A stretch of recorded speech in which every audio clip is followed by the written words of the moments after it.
শোনো শোনো বন্ধুগণ রে, শোনো দিয়া মন, কমলা সুন্দরীর কথা করি যে বর্ণন।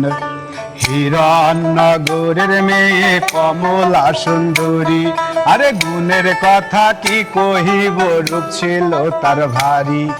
হিরণ্যগরে ছিল এক রাজকুমার, কমলা সুন্দরীর সনে বিয়া হইল তার।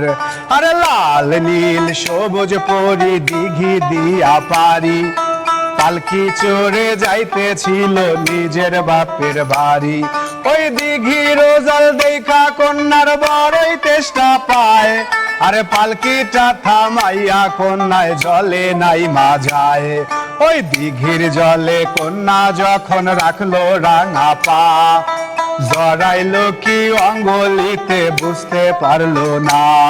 আর চুলের মতো নৈনা বাঁধন যখন খুলতে যায়, ছিঁড়তে গেলে যায় না ছেঁড়া, হইল একই দায়।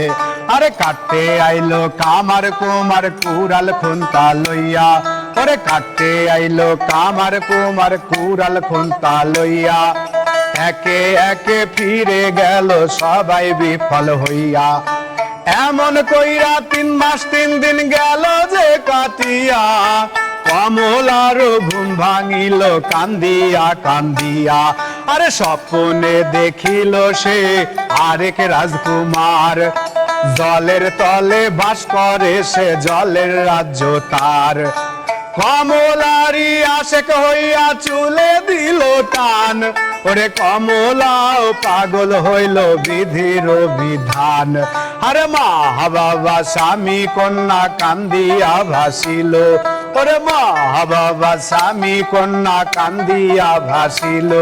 আরে কমলা ডুবিল জলে ফিরে নাই আসিল, ওরে কমলা ডুবিল জলে ফিরে নাই আসিল। ভাইরে কমলা ডুবিল জলে